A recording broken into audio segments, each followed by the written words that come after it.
세계 최초로 강철을 만들어낸 군사 강국 히타이트, 유럽 최초의 문명을 건설한 미노아, 에게해를 지배하며 고도의 건축술과 금속 세공술을 발전시킨 미케네 등 찬란한 문명을 꽃피웠던 주중의 연안의 고대 국가들이 기원전 1200년경 동시다발적으로 멸망합니다. 어느 날 갑자기 바다에서 올라와 지나는 길마다 대재앙을 몰고 왔던 정체불명의 적, 바다 민족 때문이죠. 바다에서 온 자들이 음모를 꾸몄다. 그들의 공격에 모든 땅과 사람들이 모래처럼 흩어졌다. 그들의 공격에 견딜 수 있는 자들은 아무도 없다. 위대한 도시들은 처음부터 존재한 적 없었던 것 같은 불모지가 되었고, 사람들은 어른아이 할 것 없이 몰살당했다. 이제 그들이 이집트를 향해 몰려오기 시작한다. 바다 민족, 그들은 고대사에서 최대의 미스터리라 불리는 수수께끼의 학살자 집단입니다. 출현과 동시에 이집트 가자지구에서 트로이에 이르기까지 인구 1만 명 이상의 도시들은 남김없이 몰살시켜버렸는데요.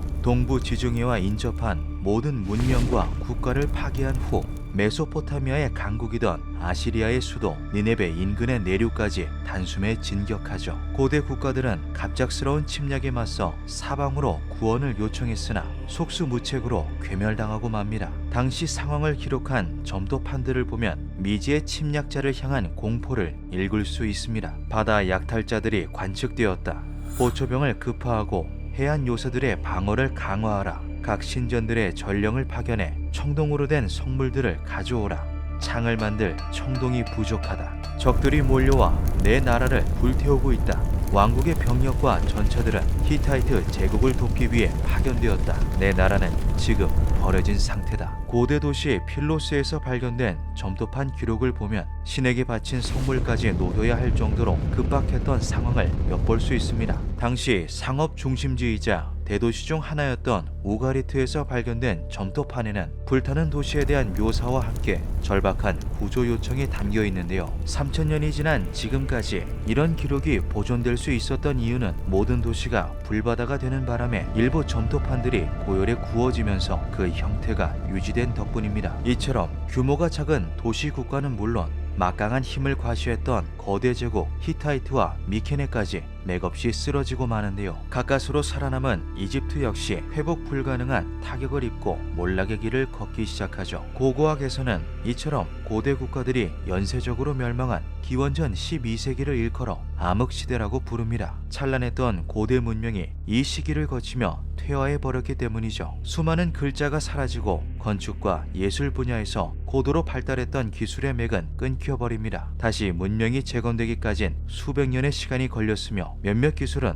오늘날까지도 복원되지 못하고 있는데요. 이 시기에 주요 도시 유적지에는 예외 없이 불에 탄 방화의 흔적이 관찰되며 지층에서는 살해된 희생자들의 유골이 무더기로 발굴된다고 합니다. 이처럼 동시대에 형성된 광대한 범위의 지층에서 문명 괴멸의 흔적이 관찰되는 현상을 이른바 파괴 지층이라고 부르죠. 어떤 시대든 침략자들은 전쟁을 일으켜 적의 땅을 차지하고 나면 적의 국민을 노예로 삼아 새로운 국가를 건설하며 세력을 넓혔다. 하지만 바다 민족은 맹목적인 파괴와 학살만 반복하다가 어느 순간 갑자기 사라져버렸다. 처음부터 정복이 아니라 문명 말살이 목적이었던 것처럼 당대에 허락되지 않는 압도적인 군사력으로 불과 50년 만에 동부 지중해의 찬란한 문명들을 파멸로 몰아넣은 수수께끼의 침입자, 그들의 정체는 과연 무엇이었을까요? 아쉽게도 바다 민족에 대해 밝혀진 정보는 거의 없습니다. 바다 민족을 만났던 문명이 전부 멸망했기 때문인데요.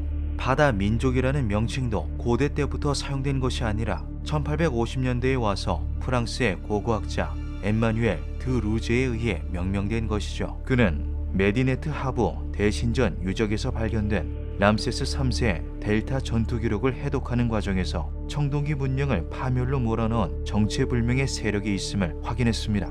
신전 벽에는 당시 전투 장면이 부조되어 있는데 깃털 모자를 쓰고 둥근 방패와 긴 창을 들고 있는 침략자의 모습이 생생하게 남아있죠. 루제 박사는 이집트 신전의 부조와 동시대 다른 국가들의 기록을 통해 그들이 바다 또는 어떤 섬에서 왔으며 단일 민족이 아닌 제커, 세켈레쉬, 데니엔, 웨세쉬 등 다수의 해양 민족으로 구성된 연합체이고 발전된 무기를 사용했다는 사실을 밝혀냅니다. 하지만 알 수 있는 것은 지극히 단편적인 내용뿐 그 실체는 알 수 없었는데요. 바로 이런 부분이 연구자들의 호기심을 자극하며 수많은 가설을 탄생시켰죠. 지브롤터 해협 저편에 커다란 섬에서 왔으며 압도적인 군사력으로 유럽과 아시아의 침공을 감행한 종족 초고대 문명을 건설했으나 하루아침에 사라진 국가가 있다는 이야기를 우리는 이미 알고 있다. 어쩌면 바다 민족은 아틀란티스에서 온 것이 아닐까. 미국 마르케트 대학교의 고대사 연구가 제니퍼 핀을 비롯해 일부 학자들은 바다 민족이 전설의 대륙 아틀란티스의 생존자들의 가능성을 제기합니다. 홍수와 지진 등의 이유로 하루아침에 멸망한 고대 아틀란티스의 후손들이 새로운 거주지를 찾기 위한 침략 전쟁을 일으켰고 진격하는 과정에서 내륙인과 동화되어 역사에서 사라진 것처럼 보인다는 주장인데요. 하지만 아틀란티스를 최초로 언급했던 철학자 플라톤은 크리티아스에서 대륙 침몰 시기를 기원전 9800년이라고 기록했습니다. 그로부터 바다 민족이 출현하는 시점까지는 약 8500년이라는 시차가 존재해 연관성을 찾기는 어려워 보이는데요. 이와 관련 저명한 고대 역사학자 마크 미에룹은 바다 민족의 출현 시기가 우리가 아는 것보다 훨씬 오래되었을 가능성을 제시합니다. 람세스 3세 시대의 부조는 바다 민족의 출현이 예상치 못한 매우 갑작스러운 재앙인 것처럼 기록했다. 하지만 선대 파라오인 메르네타 때 기록을 보면 이미 30년 전에도 이와 같은 유형의 해양민족 집합체의 침략을 받았다는 것을 알 수 있다. 바다 민족은 수세기에 걸쳐 침략을 시도하다가 람세스 3세 때에 이르러 대침공을 시도한 것으로 보인다. 그들의 무리 속에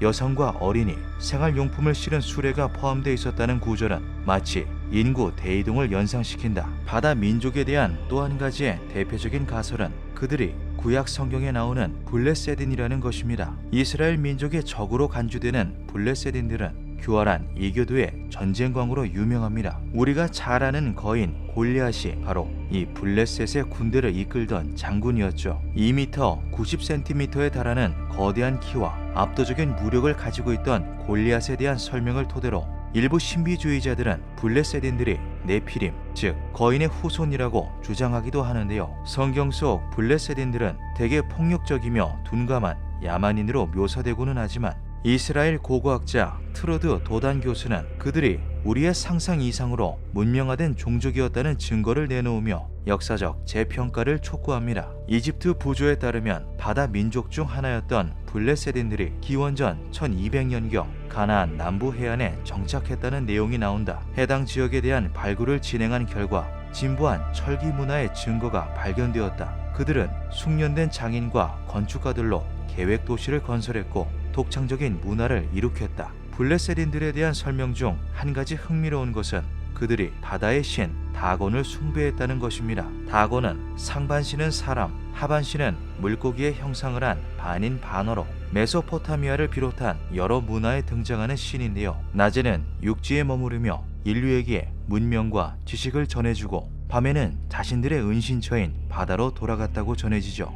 다곤 외에 지중해 문화권의 대표적인 해양신으로는 바다의 지배자라고 불린 그리스의 신 포세이돈이 있습니다. 놀라운 것은 다곤과 포세이돈 이 두 신이 나라에 따라서 그 표기와 형상을 조금씩 달리하였을 뿐 본질적으로는 같은 존재라는 것입니다. 실제로 지중해의 나라들은 이들을 동일시하였으며 같은 기원을 둔 신이라 여기고 숭배하였다고 하죠. 이 지점에서 아틀란티스 전설과의 접점을 찾을 수 있는데요. 플라톤이 아틀란티스에 대해 기술한 내용 중에는 이러한 구절이 포함되어 있습니다. 아틀란티스는 바다의 신 포세이돈이 세운 국가로 그의 첫 번째 아들 아틀라스의 이름을 따 아틀란티스가 되었다. 그들은 여러 세대에 걸쳐 번영했으며 지중해 연안 국가들을 정복했다. 이를 다르게 해석하면 아틀란티스는 다곤이 세운 국가라는 것과 같은 이야기가 됩니다. 즉 아틀란티스는 다곤을 숭배했던 블레세딘 혹은 다른 주변국들의 뿌리가 될 수도 있는 것이죠. 지중해 연안 국가들을 정복했다는 내용 또한 바다 민족에 대한 기록들과 상당한 유사점을 보이고 있습니다. 어쩌면 중세 역사 속 바다 민족은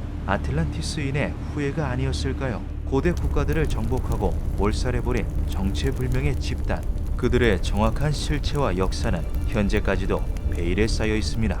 기묘한 밤이었습니다.